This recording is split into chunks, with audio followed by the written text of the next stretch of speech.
नमस्कार, news India देख रहे हैं आप। मैं हूं आपके साथ निशा तिवारी। बुलेटिन में बात कर लेते हैं तमाम बड़ी खबरों की। अमृतसर के मैरिज पैलेस में आम आदमी पार्टी सरपंच की हत्या कर दी गई। इस वक्त की बड़ी खबर आपको बता दें, सरपंच झरमल सिंह की हत्या का सनसनीखेज मामला यहां से सामने आया है। वीडियो भी सामने आ चुका है और टीवी स्क्रीन पर आप ये वीडियो देख सकते हैं। तो सरपंच झरमल सिंह की हत्या का सनसनीखेज वीडियो सामने आ चुका है। बदमाश शादी समारोह में आए और सरपंच को गोली मार दी। झरमल सिंह के सिर में पीछे से गोली मारते हमलावरों की तस्वीर जो है वो भी सामने आ चुकी है। सीएम ने डीजीपी से रिपोर्ट तलब की है। पंजाब के अमृतसर से बड़ी खबर आपको बता दें, पंजाब के अमृतसर में आम आदमी पार्टी के सरपंच झरमल सिंह की हत्या के मामले में सीएम ने डीजीपी से रिपोर्ट तलब की है। हथियारों से लैस दो युवक ने एक शादी समारोह में मैरीगोल्ड रिजॉर्ट पहुंचे। ये तस्वीरें हम आपको दिखा रहे हैं, न्यूज इंडिया पर एक्सक्लूसिव तस्वीर आप देख सकते हैं।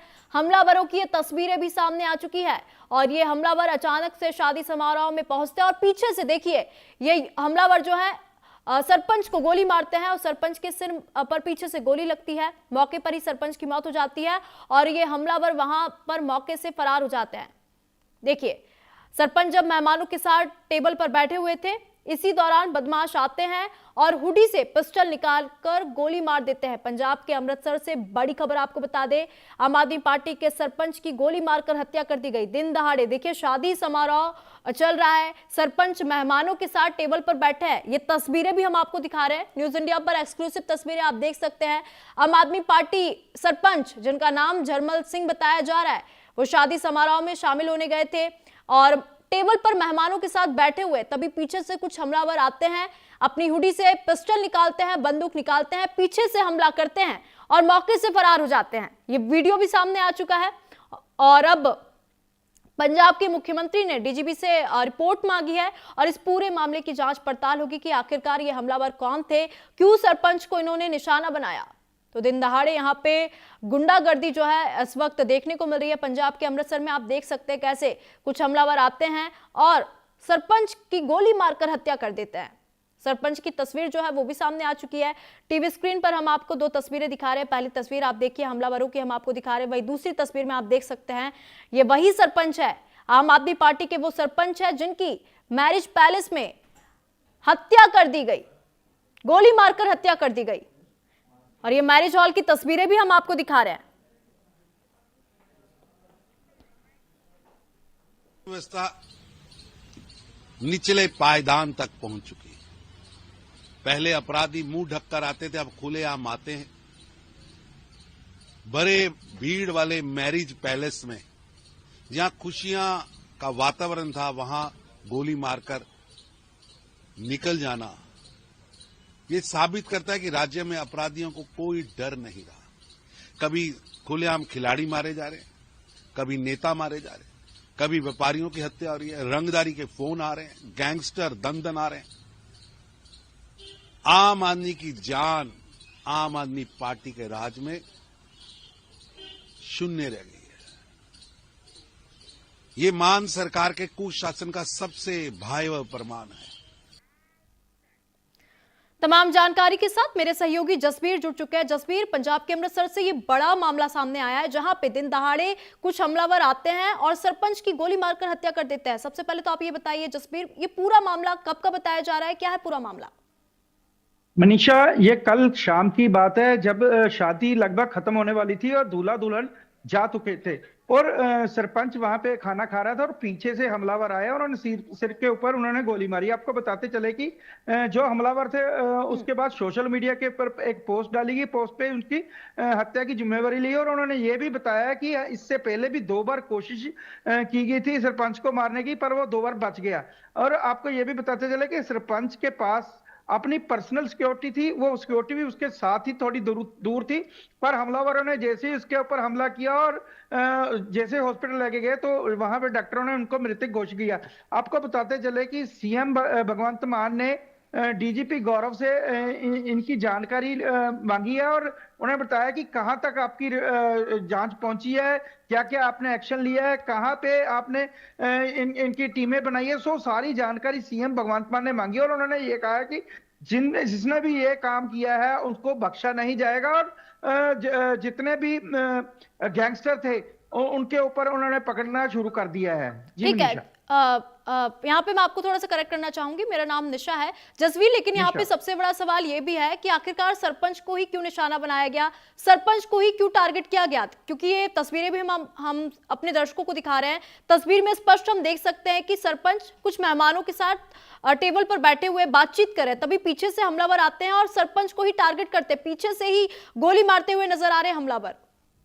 निशा, जो सोशल मीडिया के ऊपर पोस्ट डाली गई है उस पे उन्होंने बताया कि इस सरपंच ने उनके जो साथी थे उनको पकड़वाने की कोशिश की थी और जो इनके साथी नहीं थे उनको भी पुलिस के जरिए उनका पकड़वाने की कोशिश की और उन्होंने ये भी धमकी दी है, पुलिस को भी धमकी दी है कि निर्दोष लोगों को तंग करना बंद कर दे और जो हमारे साथी है उनको तंग करना बंद कर दो, वरना हम और भी जो जो यहाँ पे नेता है, क्योंकि ये आपको बताते चले कि ये आम आदमी पार्टी का सरपंच था, मौजूदा सरपंच थे। सो ऐसे गैंगस्टरों ने अभी ये एक हफ्ते में दूसरी वारदात है और गैंगस्टरों का काफी हौसला देखने को मिला पंजाब में पिछले एक महीने में, तीसरी ये चौथी हत्या है और ये बम्बिहा गैंग से ताल्लुकात रखते हैं, ये जानकारी सोशल मीडिया पे उन्होंने दी है।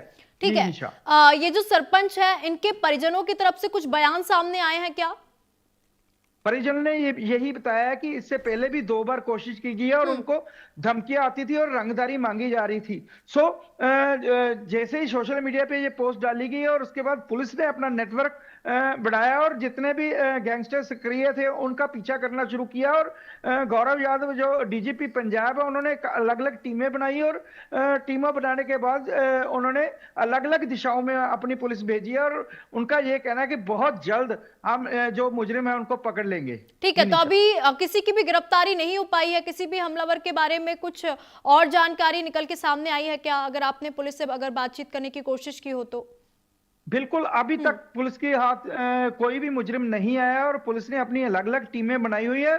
थोड़ी देर बाद ये पता चला कि शायद पुलिस कोई प्रेस कॉन्फ्रेंस करने जा रही है, उसमें ये खुलासा होगा कि गैंगस्टर पकड़े गए हैं कि नहीं पकड़े गए, क्योंकि ये सारा मामला सरेआम गैंगस्टर का, क्योंकि जो हमलावर आया बिल्कुल वो नकाब नहीं उन्होंने डाला होता, बिल्कुल सरेआम वो सीधा आए, क्योंकि उनको ये देखने को मिला कि वो फोन पे बात कर रहे थे, हो सकता है उनको पहले कोई जानकारी दी और किस जगह पे ये जरमल सिंह बैठे हुए थे और सीधे आके उन्होंने पीछे से आके उनके सिर के ऊपर गोली मारी। तो कहीं ना कहीं ये पहले से ही रेकी की जा रही थी कि कहाँ पे वो बैठा है, क्योंकि ये बताया जा रहा है कि जो जिसकी शादी थी लड़का लड़की वो जा चुके थे, उसके बाद जो बाराती थे या जो मेहमान थे वो खाना खा रहे थे जिसमें ये सरपंच भी खाना खा रहा था, उसके पीछे से आके ये वार किया गया है। बिल्कुल जसवीर, और ये जो पूरी वारदात हुई है, ये जो पूरा घटनाक्रम हुआ है, ये मैरिज हॉल के अंदर हुआ है, बाहर भी नहीं हुआ। जैसा कि आपने बताया कि सरपंच की सिक्योरिटी भी थोड़ी दूर में खड़ी थी, लेकिन आप साफ तौर पे हम वीडियो और तस्वीरों में भी देख सकते हैं कि जो हमलावर थे वो कोई नकाब नहीं पहने हुए हैं, सीधे मैरिज हॉल के अंदर एंट्री कैसे मिल जाती है? क्या उनकी तलाशी नहीं ली गई थी? ये भी बड़ा सवाल है। दूसरा सवाल यह है कि पुलिस आखिरकार अभी तक आरोपियों को और इन हमलावरों को पकड़ने में नाकाम क्यों है, क्योंकि स्पष्ट रूप से उनका चेहरा तो दिखाई दे रहा है। बिल्कुल, आपको बताते हैं कि क्योंकि अगर मैरिज पैलेस पंजाब का हो या कहीं पर भी हर मैरिज पैलेस में ये लिखा जाता है कि हथियार लेके अंदर आना मना है, क्योंकि अक्सर शादियों में ऐसे देखने को मिला है कि लोग हवाई फायर करते हैं और जिसको लेके सिक्योरिटी भी रखी जाती है, पर वो सिक्योरिटी सिर्फ नाम की है। हमलावर सरेआम आए बिल्कुल आते हुए, क्योंकि उनको पता था कि जरमल सिंह कहाँ बैठा है और पीछे से आए बिल्कुल फिल्मी स्टाइल, बिल्कुल उसके सिर के ऊपर गोली लगा के सीधा मारा और साथ ही साथ उसकी डेथ हो गई। सो कहीं ना कहीं ये सवालिया निशान उठता है सिक्योरिटी को भी लेके, और पंजाब पुलिस हालांकि पूरी कोशिश कर रही है कि कहाँ से ये आए, किस तरफ गए, और अमृतसर के जितने भी उन्होंने एरिया है वो सारे एकदम सील कर दिए हैं और जहां जहां पे उनको शक था वहां पर उन्होंने रेड करनी शुरू की है। सो जल्द ही पता लग जाएगा कि ये हमलावर कौन से और कहां से आए थे। हालांकि जो सोशल मीडिया के ऊपर दावा किया गया है कि हमारी इससे पहले भी दुश्मनी थी, हमने भी 2 बार पहले कोशिश की गई थी इनको मारने की, अब ये अपने कामों से बाज नहीं आ रहा था, क्योंकि इन्होंने हमारे कई साथियों को नाजायज पकड़ाया था जिसकी वजह से इनको गोली मारी गई है। ठीक है जसवीर, आप नजर बनाए रखिए। धन्यवाद हमारे साथ जुड़ने के लिए, तमाम जानकारी साझा करने के लिए। तो वही पाकिस्तान में पंजाबी महिला सरबजीत गिरफ्तार हुई है। सरबजीत कौर को वापस अब पाकिस्तान भारत भेजेगा। सरबजीत कौर भारत डिपोर्ट करने की तैयारी अब पाकिस्तान कर रहा है। सिख जत्थे में शामिल होकर ननकाना साहब के रास्ते सरबजीत कौर पाकिस्तान जाती है। नूर हुसैन बनकर पाकिस्तानी नासिर हुसैन से निकाह करती है। पाकिस्तान पुलिस ने पति नासिर हुसैन समेत सरबजीत कौर को गिरफ्तार कर लिया है। अटारी वाघा बॉर्डर से भारत में किया जा सकता है डिपोर्ट। तो बड़ी खबर आपको बता दें, 4 नवंबर 2025 को सरबजीत कौर पाकिस्तान गई थी। भारत से पाकिस्तान ये महिला गई। पंजाबी महिला सरबजीत कौर को गिरफ्तार कर लिया गया है। सरबजीत के साथ उसके पाकिस्तानी पति नासिर हुसैन को भी हिरासत में लिया गया है। पति की भी गिरफ्तारी हो चुकी है। सरबजीत को पाकिस्तान से अटारी बॉर्डर के रास्ते आज ही भारत डिपोर्ट किया जा सकता है। बड़ी खबर आपको बता दें, सिख जत्थे के साथ ये महिला पाकिस्तान जाती है और नूर हुसैन बनके वहां पे रहती है और नासिर हुसैन नाम के शख्स से शादी भी करती है। 4 नवंबर 2025 को सरबजीत कौर जो कि पाकिस्तान जाती है, सिख जत्थे के साथ ये पाकिस्तान पहुंचती है और वहां पे अपनी पहचान बदलकर नासिर हुसैन से शादी करती है। हालांकि नासिर हुसैन और सरबजीत कौर को गिरफ्तार कर लिया गया है और वापस भारत डिपोर्ट किया जाएगा। देखिए, पाकिस्तान जत्था जाता है, पाकिस्तान से जत्था तो लौट आया लेकिन सरबजीत कौर वापस नहीं लौटी।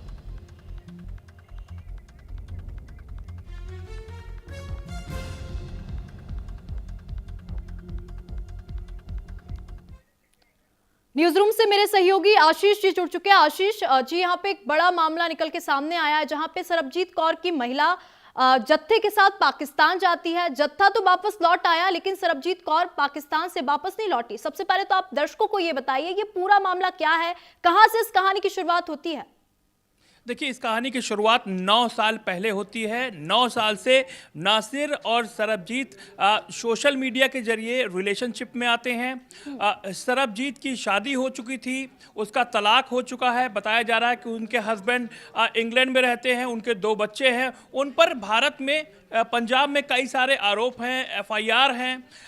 रिश्ता 9 साल पहले शुरू होता है सोशल मीडिया के थ्रू। वो अकेले रहती हैं बच्चों के साथ। उसके बाद ननकाना साहब 4 नवंबर 2025 को, यानी कि पिछले साल ननकाना साहब के लिए एक जत्था जाता है, उसमें सरबजीत कौर अकेले जाती हैं।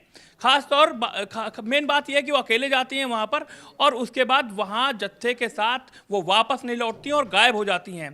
तस्वीरें सोशल मीडिया पे जारी होती हैं तब जब वो वहाँ पर नासिर के साथ शादी कर लेती हैं और नूर बन जाती हैं, नूर हुसैन बन जाती हैं। और उसके बाद ये मामला प्रकाश में आता है, लाइमलाइट में आता है। तमाम ये बातें होने लगती हैं कि जत्था जो गया उसमें एक महिला गई, वो वापस क्यों नहीं लौटी।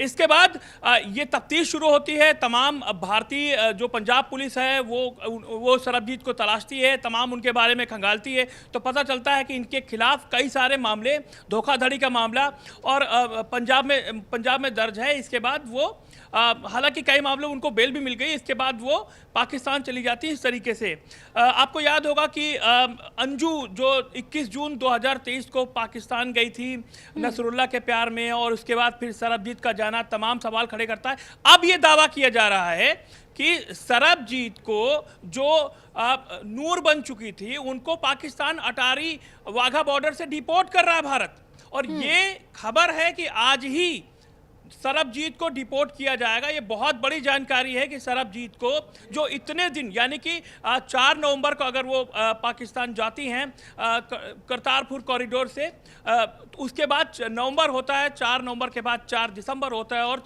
4 जनवरी, यानी कि 2 महीने पाकिस्तान में वो रहती हैं। नासिर से शादी करती हैं, उनका निकाहनामा जो है वायरल होता है। और शादी में वो जब उनका निकाह होता है तो बाकायदा कहता है मुझे कबूल है, वो इस्लाम धर्म कबूल करती हैं। अब जब उनको डिपोर्ट करने की बात सामने आ रही है तो क्या भारत उनकी जांच करेगा, पड़ताल करेगा? क्या अटारी बॉर्डर पर उनको चेक किया जाएगा? क्या उनको कहीं डिटेंशन सेंटर में रखा जाएगा? ये तमाम सवाल है। लेकिन अभी ये सवाल बहुत बना हुआ है कि आज रात या फिर कल सुबह तक उनको डिपोर्ट किया जा सकता है। एक बात और अहम ये कि जब वो पाकिस्तान पहुंची तो पुलिस ने उनको पकड़ा। दोनों लोगों को एक जगह से, लाहौर के आगे एक जगह है, वहां से उनको पकड़ा, 100 किलोमीटर दूर, मुझे नाम भूल रहा हूं मैं, वहां से उनको पकड़ा। उसके बाद उनकी पेशी भी होती है। इसके बाद निकाह होता है दोनों का। इधर भारत में क्या होता है, जब पता लगता है कि सरबजीत पाकिस्तान गई और वापस नहीं आई, तब यहां पर वीजा नियमों को और सख्त करने की बात सामने आई। एसजीपीजी ने ये कहा कि अब अकेली कोई महिला पाकिस्तान जत्थे के साथ नहीं जाएगी। ये तमाम जो फरमान जारी हुए, लेकिन ये सरबजीत का जाना और वहाँ से अब डिपोर्ट होने की खबरें आना, ये वाकई में बहुत चौंकाने वाला है। क्या उन्हें डिटेंशन सेंटर में रखा जाएगा, क्या उनके बिल्कुल क्या उनके मंसूबे जानने की कोशिश